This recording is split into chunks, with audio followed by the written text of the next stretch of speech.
ಆರ್ಭಟ ಮುಂದುವರೆದಿದೆ. ಹಲವು ಅವಾಂತರಗಳಿಗೆ ಕಾರಣ ಆಗ್ತಾ ಇದೆ. ಸಂಕಸಾಲಿಯಲ್ಲಿ ಗುಡ್ಡ ಕುಸಿತ ಆಗಿದೆ. ಮನೆ ಕಳ್ಕೊಳ್ಳುವಂತಹ ಭೀತಿಯಲ್ಲಿ ಈ ಭಾಗದಲ್ಲಿರುವಂತಹ ನಿವಾಸಿಗಳಿದ್ದಾರೆ. ಮಳೆ ಹೆಚ್ಚಾದ ಹಾಗೆ ಮನೆ ಕಳ್ಕೊಳ್ಳುವಂತಹ ಆತಂಕ ಕಾಡ್ತಾ ಇದೆ. ಸುಮಾರು 4 ಕುಟುಂಬಗಳು ಇಲ್ಲಿ ವಾಸ ಇರೋದು. ಗುಡ್ಡ ಕುಸಿತವಾಗಿರುವಂತಹ ಸ್ಥಳಕ್ಕೆ ಈಗಾಗಲೇ ಅಧಿಕಾರಿಗಳು ಭೇಟಿ ಕೊಟ್ಟಿದ್ದಾರೆ, ಪರಿಶೀಲನೆ ಮಾಡಿದ್ದಾರೆ. ಅಪಾಯದಲ್ಲಿರುವಂತಹ ಕುಟುಂಬಗಳನ್ನ ಸ್ಥಳಾಂತರ ಮಾಡೋದಕ್ಕೆ ಸೂಚನೆ ಕೊಟ್ಟಿದ್ದಾರೆ. ಆದರೆ ಶಾಶ್ವತ ಪರಿಹಾರವನ್ನ ಸೂಚಿಸುವವರೆಗೂ ನಾವು ಈ ಜಾಗವನ್ನ ಬಿಟ್ಟು ತೆರಳೋದಿಲ್ಲ ಅಂತ ಹೇಳಿ ಪಟ್ಟು ಹಿಡಿದಿದ್ದಾರೆ ನಿವಾಸಿಗಳು.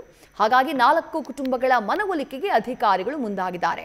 ಶಾಶ್ವತ ಭರವಸೆ ನೀಡಲಿ ಅನ್ನುವುದು ಈ 4 ಕುಟುಂಬಗಳ ಒತ್ತಾಯ. ಚಿಕ್ಕಮಗಳೂರು ಜಿಲ್ಲೆಯ ಕಳಸಾ ತಾಲೂಕಿನಲ್ಲಿ ಬರುತ್ತೆ ಈ ಸುಂಕಸಾಲಿ ಎನ್ನುವಂತಹ ಗ್ರಾಮ.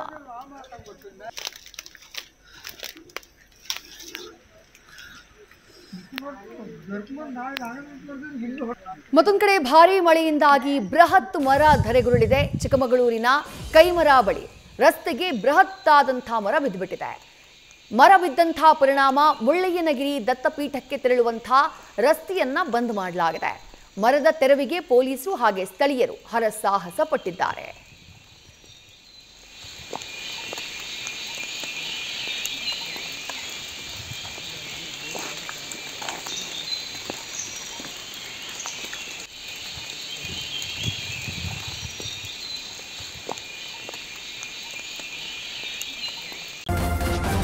ನ್ಯೂಸ್ ಫಸ್ಟ್ ನಿರ್ಭೀತಿಯಿಂದ ನಿಮ್ಮ ಪರವಾಗಿ.